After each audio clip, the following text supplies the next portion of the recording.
The 1970s was a golden era for science fiction, but not every great book got the recognition it deserved. What amazing, beloved novels were completely ignored by the Hugos, the Nebulas, and all the other major awards. Stick around, because today we'll uncover the award-snubbed sci-fi gems of the 1970s, books you might never have considered, but that could easily become your next favorite read.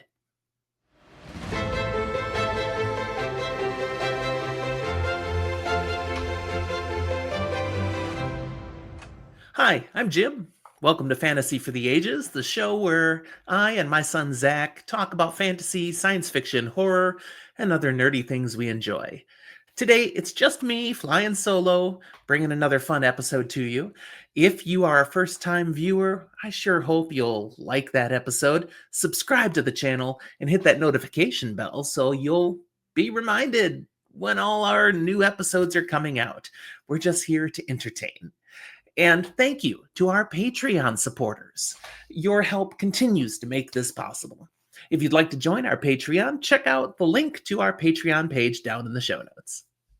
I love to dig into the data, looking at sales numbers, Goodreads, Storygraph, Amazon ratings, plus actually what critics did have to say. By putting all of that together, I can uncover novels that readers loved, critics respected, mostly, and publishers kept reprinting. Yet the big awards, for some reason, never touched. And that's the point of this video series, finding the best science fiction novels of each year that were ignored by the Hugos, the Nebulas, and all the rest of the big literary and genre awards. I've already done the 1960s, and here we're looking at the 1970s. In each episode, I will share a runner-up and a best-of-year selection.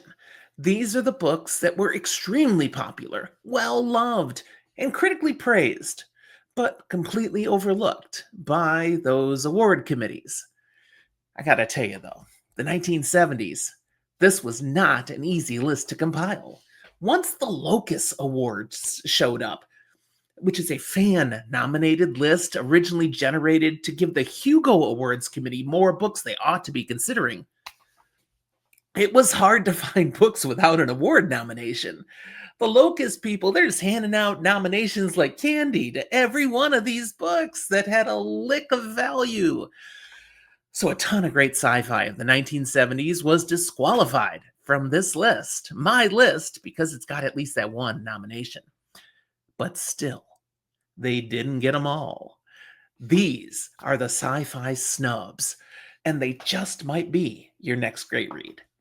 Before I jump into today's books, I do have two corrections from the 1960s, caught by one of our viewers, and I appreciate your careful looking into my list.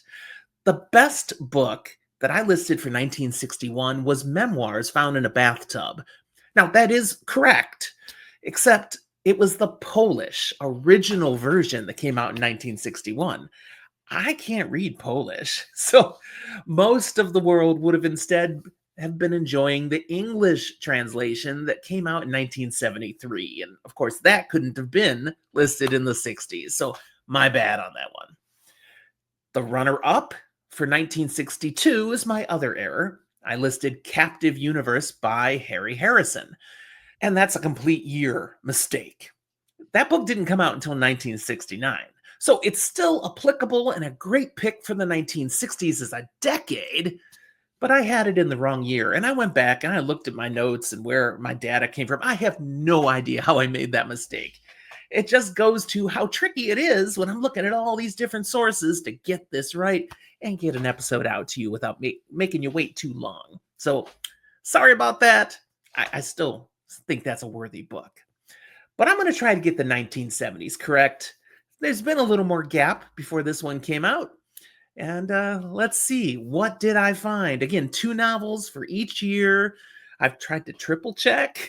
They are from the correct years.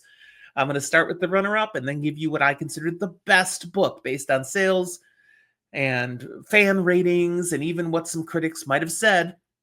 And I think these are some treasures. Let me show you what I found. We'll begin with 1970, of course, where the runner up is the Daleth Effect, also known as In Our Hands, the Stars, by Harry Harrison. This is near future techno thriller. An Israeli physicist discovers the Daleth effect or Daleth effect. I'm not sure how to pronounce that. I haven't heard an audiobook. This is a simple technology that could revolutionize spaceflight, or it could become a devastating weapon. To keep it out of the military's hands, he defects to Denmark, where a clandestine test turns a submarine into an improvised spacecraft. A daring rescue exposes the secret to the world, triggering a geopolitical scramble that forces the inventor to choose how and whether humanity should use this breakthrough.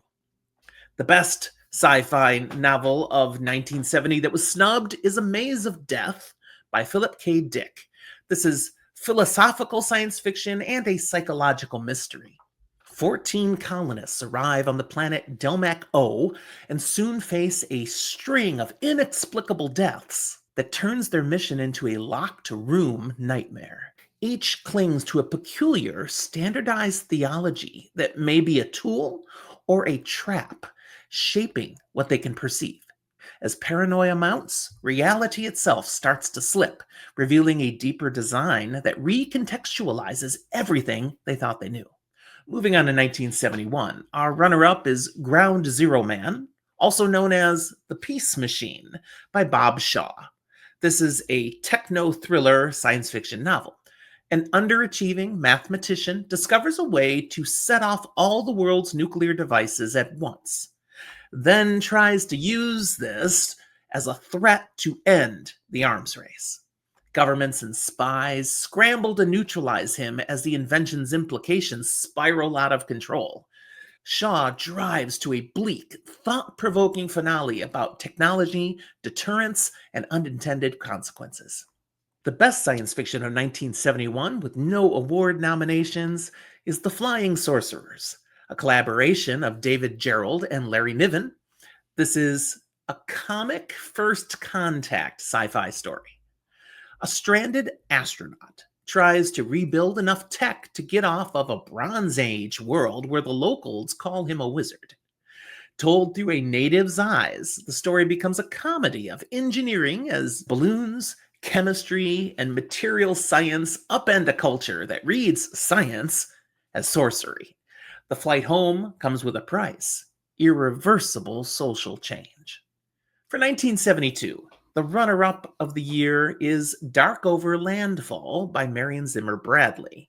This is planetary colonization science fiction with social themes. A colony starship crash lands on the metal-poor world that will become Darkover, forcing survivors to choose between a near-impossible repair and the dangers of starting over. As factions form, biologists, officers, and clergy hash out the social rules a new society will live under. Early hints of sci and native mysteries foreshadow the millennia-spanning Darkover cycle to come. But the best science fiction of 1972 with no award nominations or wins is The Tar I'm Krang by Alan Dean Foster.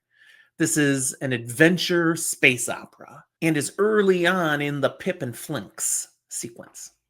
On the bustling planet Moth, teenage thief Flinks and his venomous mini-dragon Pip stumble onto a star map pointing to an ancient alien super artifact. A ragtag expedition races rival treasure hunters to a dead world where the secrets of the Tar Aim could change the balance of power. Flinks discovers his strange empathic talent may be the key to surviving what the artifact awakens. Continuing to 1973, the runner-up is A Darkness in My Soul by Dean R. Kuntz. This is dystopian mind control science fiction. In a bleak future where psychic manipulation has become routine, one man discovers he may be the only person immune to the mental domination. Hunted by a ruthless government, he struggles to protect those still capable of resistance. The story blends paranoia with Kuntz's flair for suspense-driven SF. The best sci-fi with no nominations in 1973 is a name we heard in 1972. The novel is Space Skimmer by David Gerrold. This is space opera style with galactic exploration themes. In a far future where the galactic empire has collapsed, young recruits join a derelict space skimmer, a ship of near magical technology. Their quest to rediscover lost worlds becomes a meditation on what civilization is worth preserving. With action and wonder, Gerald offers both classic adventure and thoughtful speculation. 1974. The runner-up for this year is The Fall of Chronopolis by Barrington J. Bailey. This is time travel science fiction in a space opera style. Across a time stream spanning war, the Chronotic Empire clashes with a future hegemony that weaponizes paradox. That's terrifying. Bailey plays with nodes, barriers, and edits to history as fleets jump sideways in time and entire cities wink in and out of existence. The final movements turn the usual Save the Empire arc on its head with a payoff that's clever rather than merely cataclysmic. The best of 1974, listen carefully, is The Blade Runner by Alan E. Norse. This is dystopian medical science fiction and has proto-cyberpunk vibes. So not Blade Runner, a novel called The Blade Runner. In a near-future America ruled by draconian eugenics and health control laws, legitimate care requires sterilization. So an illicit ecosystem of doctors and couriers springs up in the shadows. Billy, a young Blade Runner, ferries contraband meds and surgical tools through the city's back alleys, only to be swept into a public health crisis that threatens to justify even harsher control. Norse keeps the pace tight while prodding questions about medical ethics, state power, and who gets to be healthy in the first place. Love it when science fiction deals with such deep themes. That's always the best sort of story, especially when it comes with an action-packed story. For 1975, the runner-up of the year is The Deep by John Crowley. This is science fantasy science fiction. A mysterious, not quite human visitor arrives on a war-torn medieval world split between reds and blacks, and slowly learns why he was made and sent. Political intrigue, ritual violence, and prophecy intertwine as he becomes recorder to princes and travels to the world's edge in search of a buried truth. The revelations reframe both the war and the nature of the world itself, without spoiling Crowley's quiet, uncanny turn of the screw. The best sci-fi without any award nominations in 1975 is High Rise by J.G. Ballard, dystopian science fiction. In a luxury tower block engineered to be a self-contained city, minor frictions between floors metastasize into class war as the residents abandon the outside world. 3 viewpoint characters, an aloof doctor, a driven documentarian, and the building's patrician architect, navigate and fuel the tower's descent from cocktail hours to open savagery. Ballard turns the high-rise into a system that rewires its inhabitants, asking how modern architecture and technology reshape the human animal. Let's go to 1976. The runner-up for the year is Ceremony of the Innocent by Taylor Caldwell. This is social dystopian sci-fi. Caldwell imagines a near-future America where ambition and exploitation corrode society. Well, that's kind of happened. But this was the 70s when he wrote this. A woman's rise and fall in a power-hungry culture becomes a vehicle to examine corruption, authoritarianism, and the human cost of ambition. Though not hard sci-fi, its speculative dystopian framing resonated with mainstream and science fiction readers alike. The best novel of 1976 is another kind of different one where I had to stretch a little in this year. I went with Dr. Rat by William Kutzwinkle. This is allegorical sci-fi, and it's an animal rights dystopian story.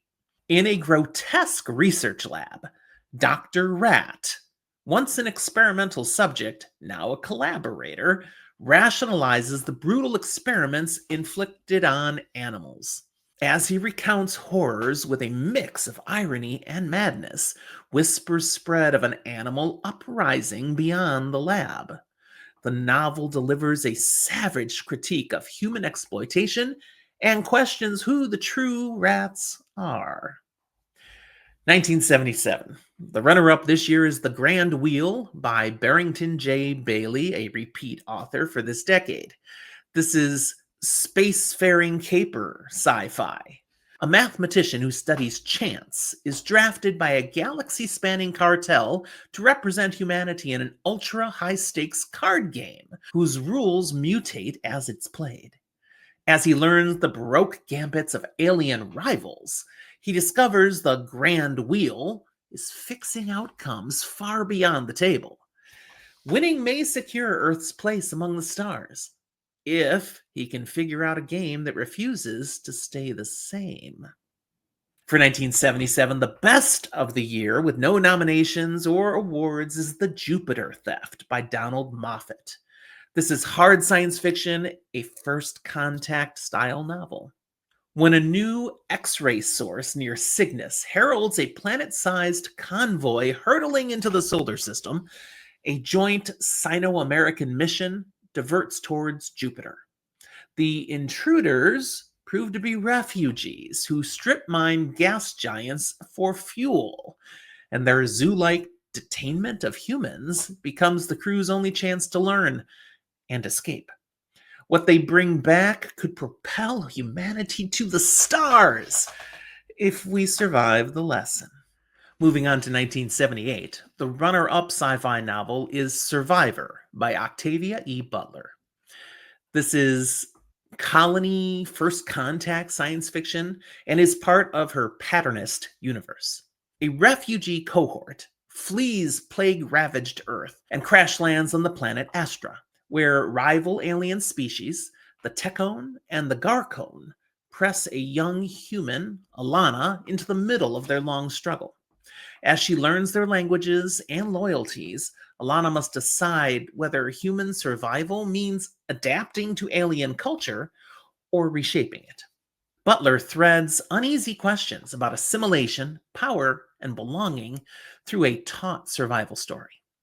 Now, this is one of Butler's earliest novels, the second in the Patternist series, but she's actually on the record later as disowning this one. She did not like what she saw she'd done with this novel. She later came to believe it was below the standards she expects of herself, and she told them to stop reprinting it. So good luck finding this one. You can go on Amazon and buy it for a lot of money. But the best of 1978 goes to Splinter of the Mind's Eye by Alan Dean Foster. This is a Star Wars tie-in, an adventure, planetary, science fiction, space opera. This is an interesting story, and I'm thrilled to actually put it on the list because you may have never heard of it. In the immediate post A New Hope era, so, right after the first Star Wars movie of all time came out, Luke and Leia crash on the fog-choked world of Mimban, hunting a mysterious Kyber crystal said to magnify the Force. Stranded, they dodge Imperial patrols and native threats, only to find Darth Vader after the same prize. A tight, pulpy chase novel, it reads like a what-if, low-budget sequel that never was, and it's a blast. Now, see, the thing is, here's the story on this book. From what I found, this was written just in case that first Star Wars novel was a bust and there were no sequels. If this was a one and done because the fans didn't resound with it, well, here's where we could take the story. Of course, Star Wars was not a one and done. It was a massive success, and this book just kind of fades into oblivion. But it's like an alternate universe now, and if you find it, what a treat. 1979, the final year of the 70s, last year covered in this episode. The runner-up is The Bug Wars by Robert Lynn Asprin. This is alien military sci-fi. Hatched to wage eternal war, a reptilian strike force assaults insectoid civilizations across hostile worlds.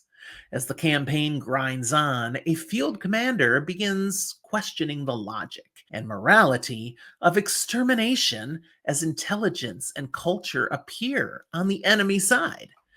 Tactical set pieces give way to a more unsettling first contact question. What if victory means erasing a people worth understanding? That's some deep stuff. The best of 1979, I got a fun one for you. Alien, the official movie novelization by Alan Dean Foster.